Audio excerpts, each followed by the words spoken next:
ஹஹ Shankar Jai Jaishankar subscribe பண்ணுங்க. ஸ்ரீ மகாபெரிவா திருவடிகள் சரணம். ஹரஹர சங்கர ஜெய் ஜெயசங்கர. நம்ம வாழ்க்கையில் நமக்கு இருக்கக்கூடிய எல்லா விதமான சங்கடங்களையும் தீர்க்கக்கூடிய அற்புதமான நாள் சங்கடஹர சதுர்த்தி.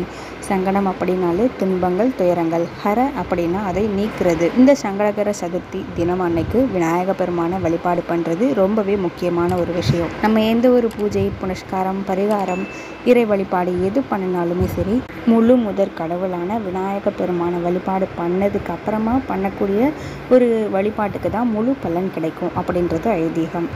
அதோடு நம்ம வாழ்க்கையில் இருக்கக்கூடிய எப்பேற்பட்ட தடைகளாக இருந்தாலும் சரி, தடங்களாக இருந்தாலும் சரி, இல்லை நமக்கு ஏதாவது வேணும் அப்படின்னாலும் அதை உடனுக்குடனே தரக்கூடிய கடவுளும் விநாயக பெருமான் தான். விநாயக பெருமானுக்கு உகந்த நாள் அப்படின்னு பார்த்திங்கன்னா திங்கட்கிழமை. அதே மாதிரி திங்கட்கிழமை கூட சேர்ந்து வந்திருக்கக்கூடிய சங்கடகர சதுர்த்தி நாளை தவற விட்டுறாதீங்க. ரொம்ப ரொம்ப சக்தி வாய்ந்த அற்புதமான நாள். இந்த நாளில் உங்கள் வீட்டுக்கு பக்கத்தில் இருக்கக்கூடிய விநாயக பெருமான் ஆலயத்துக்கு போய் ஒரே ஒரு தீபம் ஏற்றி வழிபடுங்க. இதோடு கூட உங்களுக்கு உடனடியாக நடக்க வேண்டிய ஏதாவது ஒரு வேண்டுதல் இருந்துச்சு அப்படின்னா அதுக்காக நீங்கள் 3 தேங்காய் வாங்கிக்கோங்க. இந்த தேங்காய் முழுக்க மஞ்சள் நல்லா தடவி குங்குமம் போட்டு கூட வச்சுக்கோங்க. இதை ஒரு மஞ்சள் கலர் கயிறால் கட்டுங்க, மாலை மாதிரி.